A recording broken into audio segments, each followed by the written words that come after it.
Hello friends, welcome to this Bineed India academy. Friends, Bineed India একাডেমিতে আমি তোমাদের Vikram sir সবাইকে ওয়েলকাম জানাচ্ছি। দেখো ফ্রেন্ডস, এখনো পর্যন্ত তোমরা জেনে গেছো যে West Bengal school service commission already নোটিফিকেশনটাকে পাবলিশ করে দিয়েছে এবং ওই নোটিফিকেশনে কি কি আছে সেই রিলেটেডই আজকের এই ভিডিওটা। ঠিক আছে, নোটিফিকেশনে দেখো 14 পাতার এই নোটিফিকেশনটা আছে এবং এই 14 পাতার নোটিফিকেশনের মধ্যে এজ লিমিট কি আছে, তারপর এডুকেশন কোয়ালিফিকেশন কি আছে, কত নাম্বারের এক্সাম হবে, এই সমস্ত কিছুই দেওয়া আছে। তাহলে যে মেন পয়েন্টগুলো নিয়ে আজকে আমরা এই নোটিফিকেশনের নিয়ে আমরা আলোচনা করব। ঠিক আছে, তাহলে এটা আলোচনার আগে তোমাদের জন্য একটা অ্যানাউন্সমেন্ট আছে যে তোমরা যারা ইংলিশ সাবজেক্ট হিসাবে, যাদের ইংলিশ সাবজেক্ট হিসাবে আছে, অর্থাৎ ইংলিশ সাবজেক্টে তোমরা এই এসএসসি এক্সামে তোমরা বসতে চাইছো, তাদের জন্য আমি এনেছি একটা কোর্স। ঠিক আছে, 9-10-এর জন্য, 11-12-এর জন্য অ্যান্ড অলসো কম্বাইন্ড একটা কোর্স এনেছি। এই তিনটে কোর্স আমি কিন্তু লঞ্চ অলরেডি করে দিয়েছি, যেটা মানে 5 তারিখ থেকে প্রথম ব্যাচটা স্টার্ট করে দেওয়া হবে আর তোমরা তোমাদেরকে এনরোলমেন্ট করতে পারবে। ঠিক আছে, তাহলে এই কোর্সে কি কি থাকবে দেখো। এই কোর্সে থাকবে হচ্ছে 9-10-এর কোর্সে থাকবে হচ্ছে তোমার লাইভ ক্লাস থাকবে, রেকর্ডেড ক্লাস থাকবে, সাথে থাকবে হচ্ছে 3000-এরও বেশি কোশ্চেন অ্যান্সারের পিডিএফ নোট থাকবে এবং 50টার বেশি প্র্যাকটিস সেট থাকবে। এই কোর্সের ভ্যালিডিটি থাকবে হচ্ছে আপ টু এক্সাম, আর এটা 3 মাসের মধ্যে সিলেবাসটাকে কমপ্লিট করে দেওয়া হবে। ঠিক আছে, এবং 11-12-এর জন্য যে কোর্সটা আছে সেটাতে দেখো, সেটাতেও লাইভ ক্লাস থাকবে, আর সেটাতেও দেখো রেকর্ডেড ক্লাস থাকবে, সাথে থাকবে হচ্ছে 5000-এরও বেশি কোশ্চেন অ্যান্সার যে পিডিএফ নোট, এবং থাকবে হচ্ছে 50টারও বেশি প্র্যাকটিস সেট। এটারও ভ্যালিডিটি আপ টু এক্সাম থাকবে এবং এটারও সিলেবাস 3 মাসের মধ্যে শেষ করে দেওয়া হবে। ইকুয়ালি যারা কম্বাইন্ড পড়াশোনা করবে, তার মানে 9 থেকে 12 পর্যন্ত, মানে 9-10ও দেবে আবার 11-12 দেবে, এরকম যদি কেউ ক্যান্ডিডেট যদি থাকো, তোমাদের জন্য একটা কোর্স লঞ্চ করা হয়েছে, যেখানে দেখো তোমাদের জন্য লাইভ ক্লাস থাকবে, সাথে রেকর্ডেড ক্লাস থাকবে, সাথে দেখো 7000-এরও বেশি কোশ্চেন অ্যান্সারের পিডিএফ নোট থাকবে যেটা তোমরা পেয়ে যাবে, এবং সাথে থাকবে যে 70-এরও বেশি প্র্যাকটিস, এখান থেকে তোমরা প্র্যাকটিস করতে পারবে। ঠিক আছে, এটার ভ্যালিডিটিও দেখো আপ টু এক্সাম পর্যন্ত থাকবে, কিন্তু এটার সিলেবাসটাকে মাত্র 3 মাসের মধ্যে কভার করে দেওয়া হবে। ঠিক আছে, তো তাহলে তোমরা যারা যারা ইন্টারেস্টেড আছো, যারা যারা ইংলিশ সাবজেক্টে যারা এক্সাম দিতে চাইছো, অবশ্যই তোমরা কোর্সটাকে অ্যাভেল করো, তাহলে দেখবে তোমরা বেনিফিটেড হবে। ওকে, তো তাহলে চলো আমরা নোটিফিকেশনটাকে আমরা আলোচনা করি। ঠিক আছে, তাহলে ফ্রেন্ডস, তোমরা এখানে দেখতে পাচ্ছ এই যে নোটিফিকেশনটা যেটা প্রকাশিত হয়েছে, ওকে, সেটা তোমরা এখানে দেখতে পাচ্ছ। আমি একটুখানি কালারটা চেঞ্জ করে নিই, তাহলে তোমাদের দেখতে সুবিধা হবে, এবং এটাকে জুম করি। ওকে, তাহলে দেখতে পাচ্ছ এই যে কলকাতা গেজেট। ওকে, পাবলিশ কত তারিখ পাবলিশ হচ্ছে দেখো, 29শে মে, মানে আজকের দিন এটা পাবলিশ হয়েছে। কি বলছে না, government of West Bengal school education department থেকে। ঠিক আছে, নোটিফিকেশানে দেখো এই যে নোটিফিকেশানের যে নাম্বারটা সেটাও দিয়ে দেওয়া হয়েছে, আর এখানে ডেটটাও দিয়ে দেওয়া হয়েছে। ঠিক আছে, এবার দেখো এখানে যেটা বলছে, যেটা সমস্ত নোটিফিকেশানের ক্ষেত্রে যেটা বলা থাকে যে রুলটা, সেখানে বলছে যে মেন পয়েন্টগুলো তোমাদেরকে হাইলাইট করে দিচ্ছি।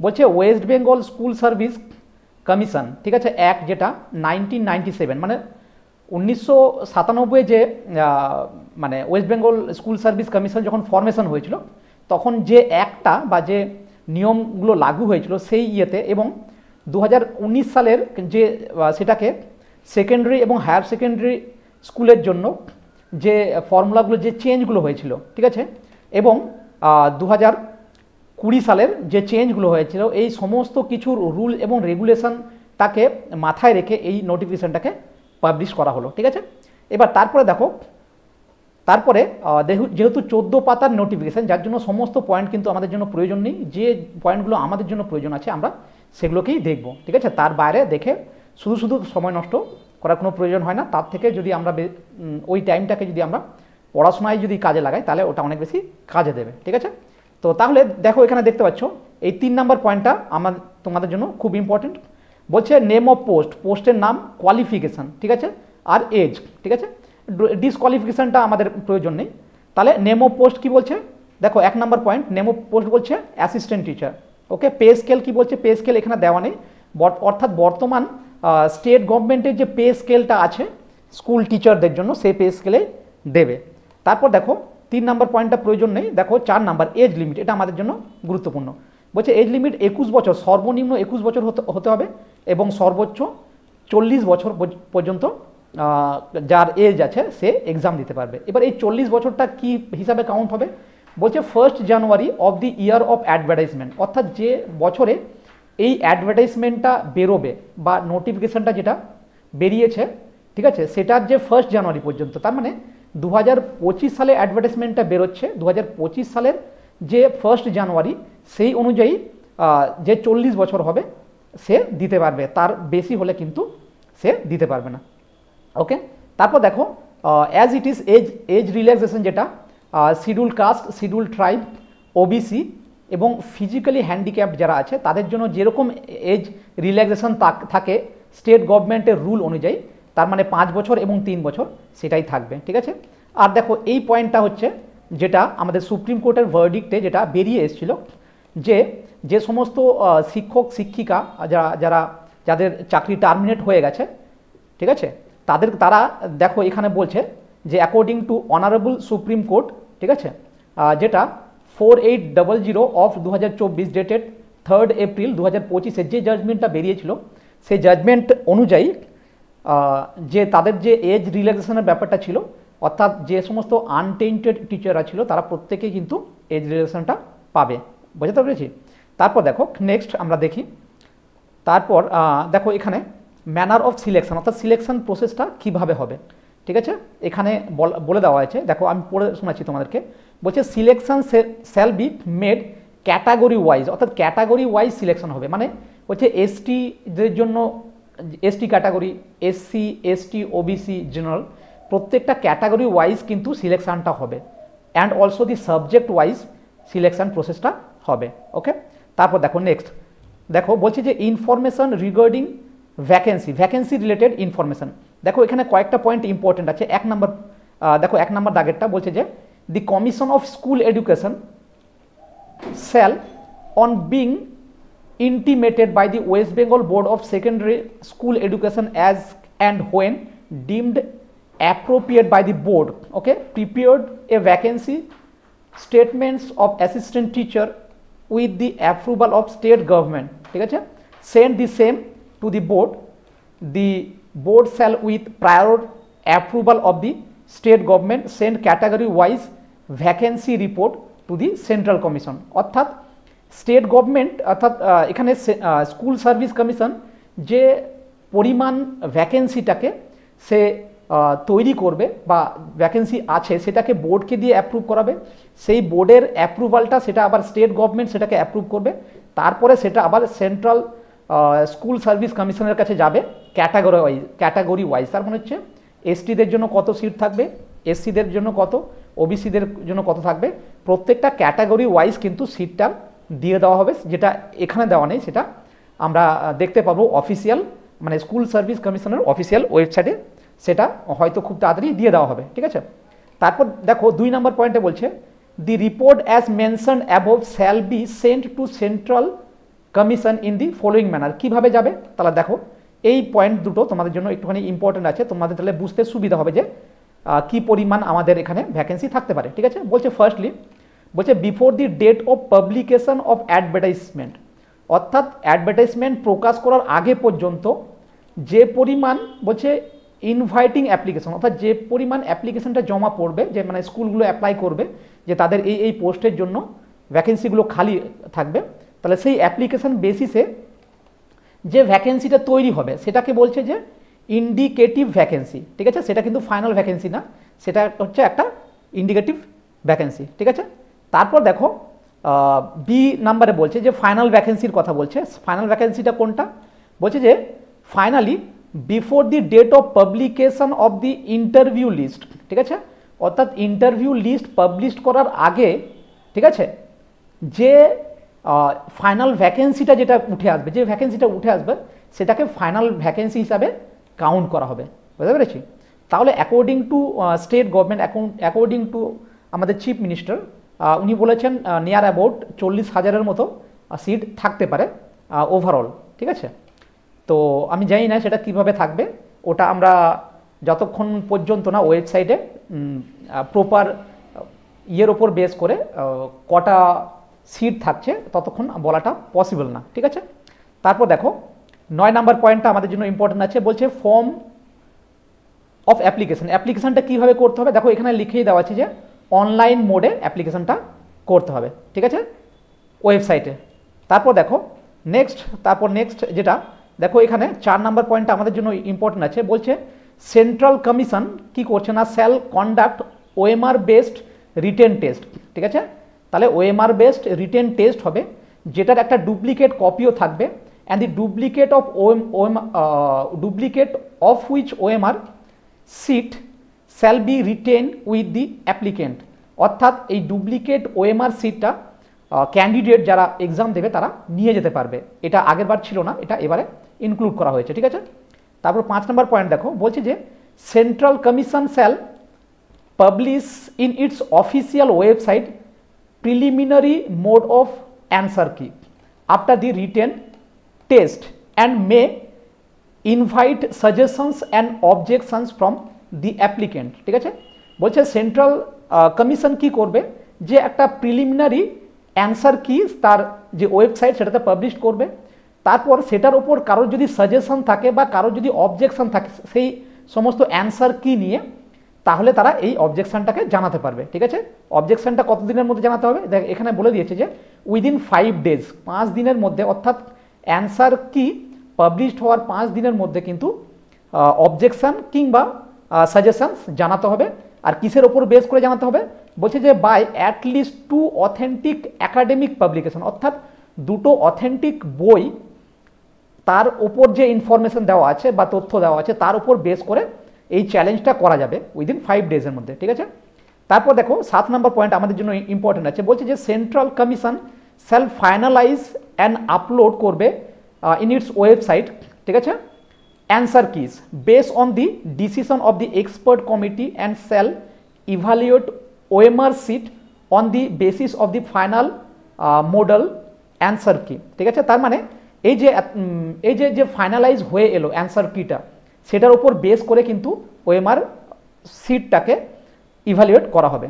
তারপর দেখো এই পয়েন্টটা আমাদের জন্য গুরুত্বপূর্ণ আছে, বলছে যে provide the central commission May allow candidates to view the image of their own OMR sheet. তার মানে এই প্রভিশনটা আগেরবার ছিল না, সেটা হচ্ছে যে একটা ক্যান্ডিডেট সে চাইলে তার ওএমআর সিটের যে মিরর কপিটা বা ওএমআর সিটের একটা ইমেজটা সে দেখতে পারবে, কিন্তু তাকে কি করতে হবে একটা পেমেন্ট করতে হবে, মিনিমাম ফিস তাকে পেমেন্ট করবে, সে তার কি করতে পারে ওএমআর সিটটা সে দেখতে পারবে, ঠিক আছে। তারপর দেখো এখানে 9 নম্বর পয়েন্টটা বলছে যে in order to prepare preliminary list তৈরি করার জন্য refer above the mark obtain by the candidate who has secure the last positions on the basis of 6:1 ratio final vacancy. অর্থাৎ যে ফাইনাল ভ্যাকেন্সিটা বেরিয়েছে, ফাইনাল ভ্যাকেন্সির ওপর বেস করে যে প্রিলিমিনারি যে মেরিট লিস্টটা বা মেরিট লিস্ট বলবো না, প্রিলিমিনারি যে লিস্টটা বেরোবে, ঠিক আছে, সেটা 6:1 অনুপাতে, মানে ভ্যাকেন্সির 6:1 অনুপাতে কাট অফ মার্কসটা হবে, বুঝতে পেরেছি। মানে কাট অফ মার্কসটা বেস করছে যে কতজন এক্সাম দিয়েছে, আর কতজন এক্সাম দিয়েছে তার মধ্যে ভ্যাকেন্সি সংখ্যা কত আছে, আর ভ্যাকেন্সি সংখ্যার যে 6:1 অনুপাতে যতজন ক্যান্ডিডেট থাকবে তার লাস্ট যে পার্সেন্টটা থাকবে তার কাট অফ মার্কস অনুযায়ী কিন্তু কাট অফ মার্কসটা হবে। আর এখানে যে জিনিসটা একটুখানি বলার, যে বলছে যে if however the said cut off marks is obtain by more than 1 candidate, বলছে একজনের বেশি যদি সেই কাট অফ মার্কসটা পড়ে, তার মানে হচ্ছে 60 এক্সাম, 60-এর মধ্যে যদি কাট অফ মার্কস ধরে নিলাম আমি তর্কের খাতিরে বা যুক্তির খাতিরে যে 40 নাম্বার হচ্ছে কাট অফ মার্কস, ঠিক আছে। এবার এই 40 নাম্বার যদি একজনের বেশি অনেকজন পায়, তাহলে ওই অনেকজনও কিন্তু ওই কাট অফ মার্কসের মধ্যেই ওরা থাকবে, তারা এই প্রিলিমিনারি এই লিস্টের মধ্যে তারা কিন্তু জায়গা পাবে, ঠিক আছে, এটা এখানে তাই বলেছে। তারপর দেখো এখানে ইম্পর্টেন্ট নেই, তারপরে দেখো এখানে এই পয়েন্টটা ইম্পর্টেন্ট আছে, বলছে central commission at the time of publishing merit based panel of successful candidate equal to the number of vacancy. বলছে যখন ফাইনাল মেরিটটা যখন পাবলিশড হবে তখন যতগুলো ভ্যাকেন্সি থাকবে মেরিট লিস্টেও ততজনেরই নাম থাকবে, তার বেশি থাকবে না, ঠিক আছে। তাহলে কিসের উপর বেস করে ফাইনাল মেরিট লিস্ট হবে, বলছে হিজ ওন স্কোর, তার যে একাডেমিক স্কোর তার উপর বেস করে। 2 নম্বর বলছে যে কাট অফ মার্কস, অর্থাৎ কাট off marks for the category he has applied, অর্থাৎ যে যে ক্যাটাগরির জন্য যে অ্যাপ্লাই করেছিল তার যে সর্বনিম্ন কাট অফ মার্কসটা আছে, অর্থাৎ সে যে ওই যে রিটেন এক্সাম হলো ওএমআর বেস রিটেন এক্সাম, সেটাতে যত নাম্বার পেয়েছে তার উপর বেস করবে।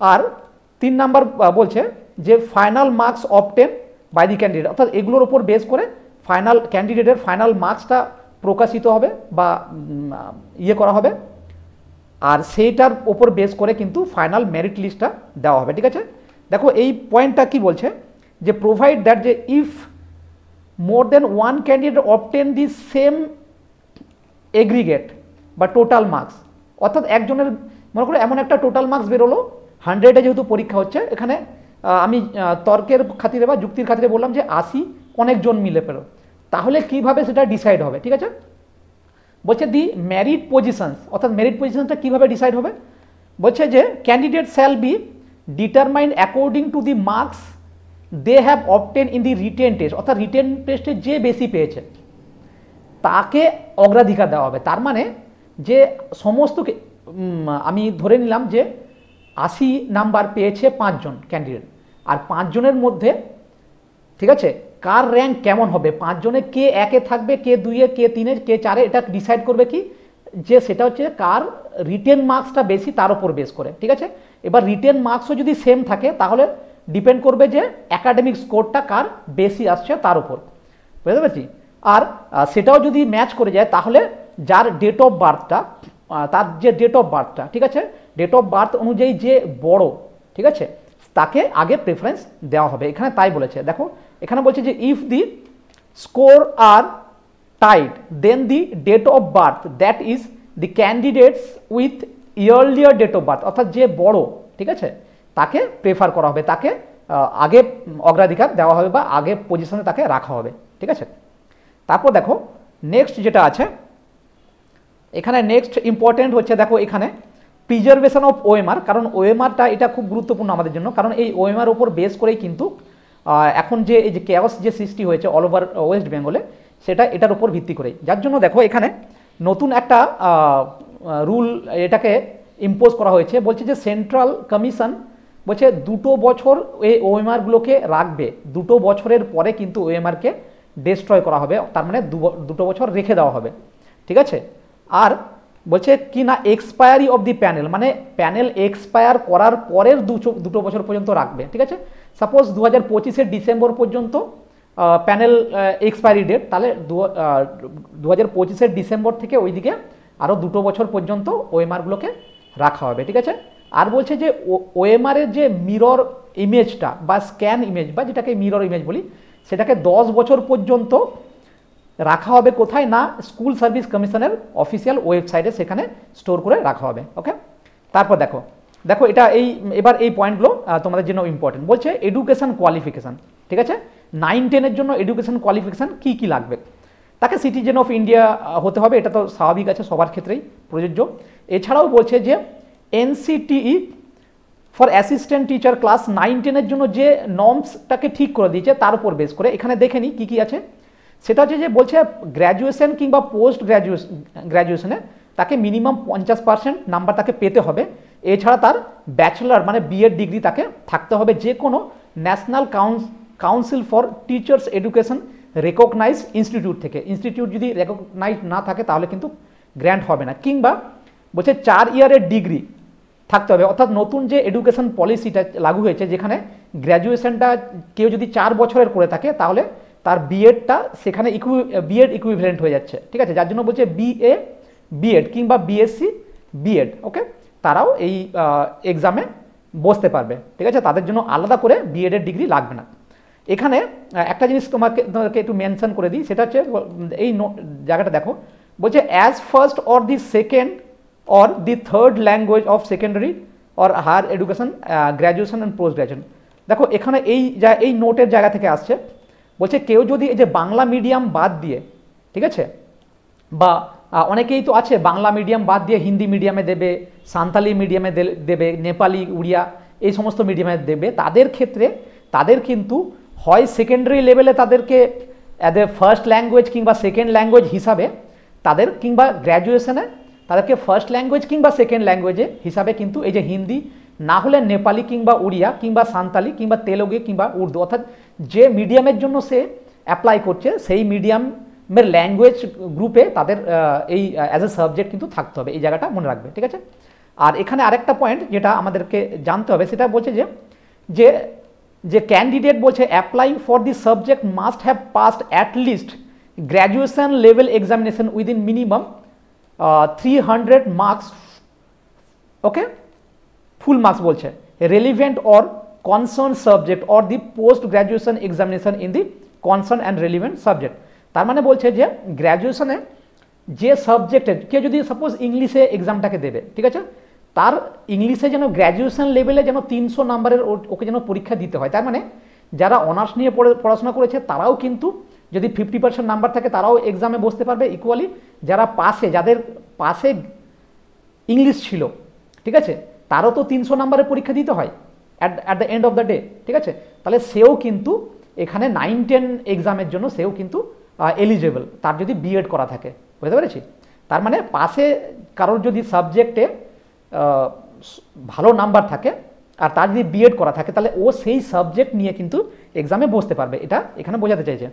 তারপর দেখো বির আগেরটা 11-12 ক্ষেত্রে কোয়ালিফিকেশান কি বলছে, দেখো 11-12 ক্ষেত্রে কোয়ালিফিকেশান এখানে দেখতে পাচ্ছ, এখানে 50% মার্কস পোস্ট গ্র্যাজুয়েটে থাকতে হবে, এছাড়া বিএড মাস্ট লাগবে, ঠিক আছে, কিংবা পোস্ট গ্র্যাজুয়েটে 50% মার্কস যে কোনো রেকগনাইজ ইউনিভার্সিটিতে, মানে ওর ইকুইভ্যালেন্ট কোনো যদি ডিগ্রি থাকে সেটার কথা বলছে।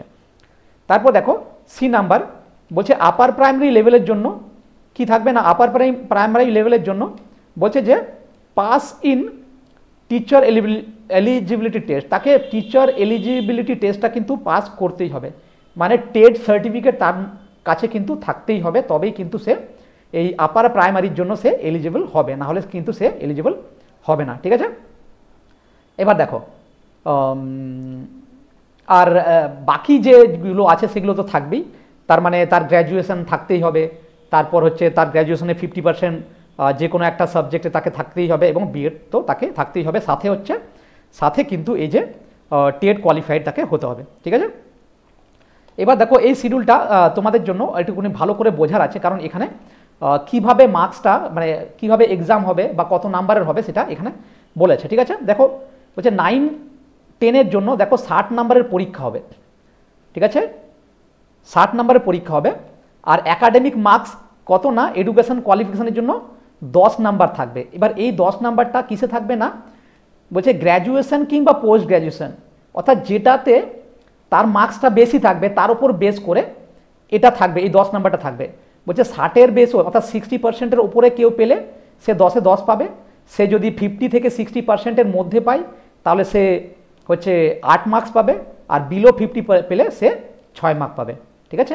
এটা এই 10 মার্কের মধ্যে এডুকেশন কোয়ালিফিকেশনের উপর অনলি 10 মার্ক, ঠিক আছে, অর্থাৎ গ্র্যাজুয়েশন কিংবা পোস্ট গ্র্যাজুয়েশনে তার যে মার্কসটা আছে তার উপর বেস করে কিন্তু এই মার্কসটা থাকবে। তারপর দেখো এখানে এই পয়েন্টটা নতুন করে সংযোজন করা, যেখানে এক্সপিরিয়েন্স, টিচিং এক্সপিরিয়েন্সের ওপর 10 নাম্বার থাকবে, ঠিক আছে, টিচিং এক্সপিরিয়েন্সের ওপর কত নাম্বার থাকবে না, 10 নাম্বার থাকবে। বলছে যে at the secondary level in government or government aided school or sponsored school calculated, বলছে basis on 2 marks or of each year, বলছে প্রত্যেকটা বছর 2 নাম্বার করে থাকবে। তার মানে কেউ যদি 5 বছর চাকরি করে থাকে কোনো স্কুলে, তার যদি এক্সপিরিয়েন্স আছে তাহলে সে 2 নাম্বার করে প্রতি বছর মানে 10 নাম্বার পাবে, বুঝতে পেরেছি। কারোর যদি 3 বছর হয়, 3 বছর করে থাকে তাহলে 3 দুগুণে 6, তাহলে সে 6 নাম্বার পাবে, ওকে।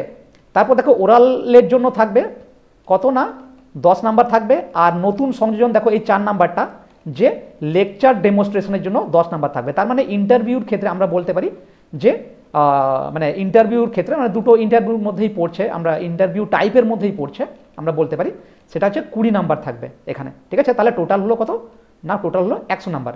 এবার দেখো 11-12 ক্ষেত্রে দেখো 60 নাম্বার হচ্ছে রিটেনের, ইকুয়ালি 10 নাম্বার হচ্ছে গ্র্যাজুয়েশন কিংবা পোস্ট গ্র্যাজুয়েশনে তার মানে কত পার্সেন্ট নাম্বার আছে তার উপর বেস করে কত না এই 10-এ থাকবে।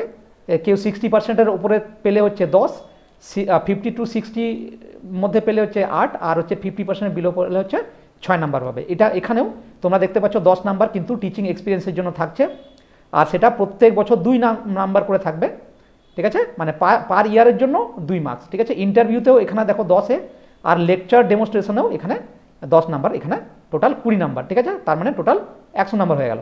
ওকে, তারপর দেখো এখানে আপার প্রাইমারির জন্য কি বলছে, আপার প্রাইমারির জন্য বলছে একাডেমিক স্কোরের জন্য হচ্ছে 10 নাম্বার থাকবে বেসড অন গ্র্যাজুয়েশন। এটার ক্ষেত্রে কিন্তু পোস্ট গ্র্যাজুয়েশনের কথা কিন্তু বলেনি, এখানে কিন্তু অনলি গ্র্যাজুয়েশনের কথা বলছে। তার মানে গ্র্যাজুয়েশনের যে মার্কশিটটা তার উপর বেস করে কিন্তু এই 10 নাম্বারটা পাবে। কারণ 60%-এর অ্যাবভ হলে 10 নাম্বার, 50 থেকে 60 হলে 8 নাম্বার, আর 50-র নিচে হলে 6 নাম্বার পাবে, ঠিক আছে। আর টেটের ওয়েটেজ আছে 40 নাম্বার, ওকে, আর হচ্ছে ওয়েটেজ বলতে 40 নাম্বার তাকে পেতে হবে। আর রিটেনে 25 নাম্বারের তোমার এই রিটেন এক্সামটা কততে হবে না, 25 নাম্বারের রিটেন এক্সামটা হবে। ওরালে 15 থাকবে, আর হচ্ছে লেকচার ডেমনস্ট্রেশনে 5 থাকবে, ওকে, এখানে 20 নাম্বার থাকছে। আর দেখো এক্সপিরিয়েন্সের জন্য এখানেও টিচিং এক্সপিরিয়েন্সের জন্য এখানে 5 নাম্বার থাকবে। আর এটার ক্ষেত্রে প্রত্যেকটা বছর দেখো 1 নাম্বার করে এটা থাকবে। আর এটা বলছে যে at the upper primary level না, এটা আপার প্রাইমারি লেভেল, মানে যারা 5 to 8 পর্যন্ত যারা যে সমস্ত স্কুলে আছে, মানে আপার প্রাইমারি যে সমস্ত স্কুলগুলো আছে সেখানে যারা পড়িয়েছে, ঠিক আছে, তারা কিন্তু এই মার্কসটা তারা পেতে পারবে, বুঝতে পেরেছি। তাহলে ফ্রেন্ডস, আশা করছি তোমরা নোটিফিকেশনের ইম্পর্টেন্ট পয়েন্টগুলো তোমরা বুঝতে পেরেছো, ঠিক আছে। তোমরা যারা এক্সাম দিতে চাইছো তোমরা অবশ্যই কোর্সটাকে এভেল করো। দেখো আমি তোমাদের বিক্রম স্যার, আমি তোমাদেরকে একদম দায়িত্ব নিয়ে প্রত্যেকটা সিলেবাসের ইচ অ্যান্ড এভরি পার্টটাকে সুন্দরভাবে শেষ করব, যাতে তোমরা এই এক্সামে যাতে তোমাদের প্লেসমেন্টটা যেন অবশ্যই হয়, ঠিক আছে। তো তাহলে আজকের জন্য এইটুকুই ছিল। Thank you all of you, okay.